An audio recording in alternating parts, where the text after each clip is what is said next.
বিশ্বকাপ বিশ্বকাপ মানে আগামী দিনের সুপারস্টারের জন্ম।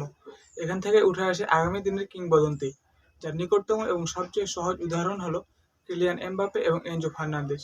কিলিয়ান এমবাপ্পে উঠে আসে 2018 সালের বিশ্বকাপে এবং 2022 সালের বিশ্বকাপে এনজো ফার্নান্দেজের আবিষ্কার হওয়া। এনজো ফার্নান্দেজ এবং কিলিয়ান এমবাপ্পে তাদের প্রথম বিশ্বকাপের আগে কেউ তারা এত আলোচনায় ছিল না। এটি বিশেষ করে সত্য এনজো ফার্নান্দেজের ক্ষেত্রে। এনজোকে যখন আর্জেন্টিনা জাতীয় দলে ডাকা হয় তখন তাকে প্রায় কেউ চিনতো না। কিন্তু 2022 বিশ্বকাপ এনজো ফার্নান্দেজ কি করে দেখেছেন তা তো পুরো বিশ্ববাসী দেখেছে। 2022 বিশ্বকাপে এনজো ফার্নান্দেজ আর্জেন্টিনার জন্য একটি আশীর্বাদ হয়ে এসেছিল। আর প্রতিটা বিশ্বকাপে এরকম কিছু প্লেয়ারের আবিষ্কার হয় যারা আগামী দিনের ফুটবলকে শাসন করে। 2022 বিশ্বকাপে এরকম হয়েছে এবং আগামী 2026 বিশ্বকাপে তার ব্যতিক্রম নয়। সেখানে আমরা নতুন নতুন কিছু প্লেয়ার দেখব যারা আগামী দিনের ফুটবলকে শাসন করবে এবং তাদের মধ্যে ইতিমধ্যেই অনেকেই এই শাসন মানে ফুটবলকে ইতিমধ্যেই শাসন করছে। 2026 বিশ্বকাপে বিশ্বকে তাকলিদ লাগিয়ে দিতে পারে এবং আগামী দিনের বিশ্বকে শাসন করতে পারে এরকম কিছু প্লেয়ার নাম সম্পর্কে জানা যাক।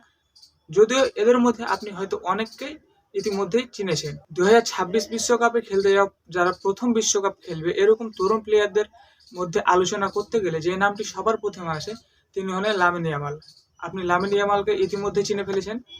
লামিন ইয়ামালের পায়ের জাদু দেখে ফেলেছেন। ইতিমধ্যেই লামিন ইয়ামাল তার পায়ের জাদুতে পুরো বিশ্ববাসীকে চমকে দিয়েছেন। এত অল্প বয়সে তিনি অনেক রেকর্ড গড়েছেন, অনেক রেকর্ড ভেঙেছেন, পুরো বিশ্ববাসীকে চমকে দিয়েছেন। তাছাড়া বিভিন্ন প্রতিষ্ঠান কর্তৃক আয়োজিত বিভিন্ন অনুষ্ঠানে বর্ষসেরা প্লেয়ার, বর্ষসেরা তরুণ প্লেয়ার এবং আরও বহু পুরস্কার জিতেছে। তাছাড়া 2025 সালের ব্যালন ডি'রে সেকেন্ড পজিশনে ছিল। তাছাড়া খুব অল্প বয়সে লামিন ইয়ামালের স্পেন জাতীয় দলের হয়ে অভিষেক হয়। সেখানেও তিনি নিজেকে মেলে ধরেছেন, নিজের প্রতিভার ঝলক দেখিয়েছেন। তিনি ইউরো কাপ জয় করেছেন এবং পুরো বিশ্ববাসীকে তাক লাগিয়ে দিয়েছেন। তাই 2026 বিশ্বকাপে সবার চেয়ে যা আলাদা নজর থাকবে সে প্লেয়ারটি হলো লামিন ইয়ামাল। 2 নম্বরে যে প্লেয়ারটির নাম বলবো তিনি হলেন এনরিক। এনরিকের নাম শুনে আপনারা অনেকে বলতে পারেন, আরে সে তো দলে জায়গা পায় না, সে তো রিয়ালের দলে জায়গা পায় না, সে ব্রাজিল দলেও নিশ্চিত না, তাকে নিয়ে এত কথা বলার কি আছে? কিন্তু আপনারা যারা ফুটবলটা রেগুলারলি দেখেন, জানেন, তারা নিশ্চয়ই জানেন রিয়াল মাদ্রিদের মতো ক্লাব যে প্লেয়ারকে নাই তার ভিতরে অবশ্যই কিছু না কিছু প্রতিভা আছে। আর এনরিকও তার ব্যতিক্রম নয়। এনরিককে পালমেইরাস থেকে 60 মিলিয়ন ইউরো দিয়ে এমনি রিয়াল মাদ্রিদ নিয়ে আসেনি। রিয়াল মাদ্রিদে হয়তো তার জায়গা হয় নাই, সেই কারণে তিনি লোনে অলিম্পিক লিওতে গিয়ে খেলছেন এবং সেখানে তিনি নিজেকে মেলে ধরেছেন। 20 ম্যাচে তিনি প্রায় 17টি গোল অ্যাসিস্ট করেছেন, যেটি একটি প্লেয়ারের জন্য অসম্ভব রকম সুন্দর একটি স্ট্যাট। আর ইতিমধ্যে এনরিক আগামী মৌসুমের জন্য রিয়াল মাদ্রিদে ফিরে আসবে এবং রিয়াল মাদ্রিদের একাডেমিতে ট্রেনিং করবে নিয়মিত নিজেকে ফিট রাখার জন্য। এনরিকের যে গতি, এনরিকের যে পাসিং অ্যাবিলিটি এবং তিনি ফরওয়ার্ডের সাথে সাথে রাইট উইংয়ে ইদানিং খেলতে পারছেন, যেটি ব্রাজিলের জন্য অন্য রকমের প্লাস পয়েন্ট হতে পারে। ব্রাজিল কোচ কার্লো আনচেলত্তি যদি এনরিককে ডাকেন তাহলে ব্রাজিলের জন্য অন্যরকম একটি অ্যাডভান্টেজ হতে পারে। আর তাছাড়া আনচেলত্তি যেহেতু এনরিককে হ্যান্ডেল করেছেন তাই তিনি তার অভিজ্ঞতা বা তার কোয়ালিটি সম্পর্কে অনেক জ্ঞান সম্পন্ন।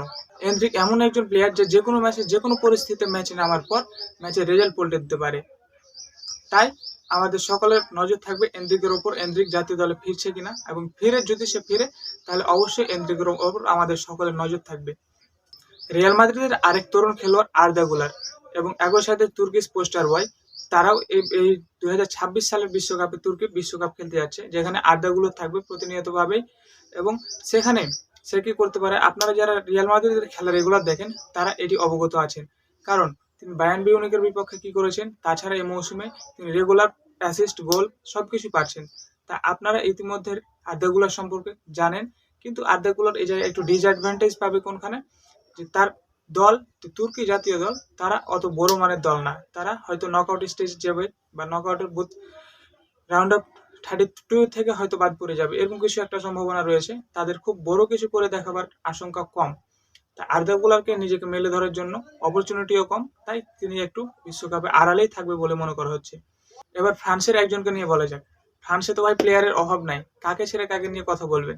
এদের মধ্যে অন্যতম একজন হলো দেজিরু দুয়ে। দেজিরু দুয়ের বয়স হলো 21। তিনি ইতিমধ্যে ইউরোপ কাপাচ্ছেন, চ্যাম্পিয়ন্স লিগ জিতেছেন, লিগা জিতেছেন, বিভিন্ন ট্রফি জিতেছেন, বিভিন্ন এক্সপেরিয়েন্স তার হয়ে গেছে। কিন্তু এটাও তার জীবনের প্রথম বিশ্বকাপ। দেজিরু দুয়ে on versus on, dribbling, sorting সবকিছুর অসাধারণ ক্ষমতা রয়েছে। সবকিছু যদি ঠিকঠাক থাকে তাহলে 2026 বিশ্বকাপে সেরা তরুণদের মধ্যে খেলোয়াড় হয়ে উঠতে পারেন দেজিরু দুয়ে। কারণ ফ্রান্স সবসময় বিশ্বকাপের জন্য ফেভারিট দল, যে তারা নিশ্চয়ই সেমিফাইনাল, ফাইনাল পর্যন্ত যাবে এবং সেক্ষেত্রে তিনি একটি বড় অ্যাডভান্টেজ পাবেন। তিনি এমনকি ফ্রান্সেরও সেরা খেলোয়াড় হয়ে যেতে পারেন, কিন্তু তার একটি ডিসঅ্যাডভান্টেজ হচ্ছে তার দলে মাইকেল ওলিসে, কিলিয়ান এমবাপ্পের মতো তারকারা রয়েছে, সেখানে তিনি একটু পিছিয়ে থাকবেন। আপনি জানাতে পারেন আপনার মধ্যে কে হতে পারে 2026 বিশ্বকাপ সেরা তরুণ খেলোয়াড়।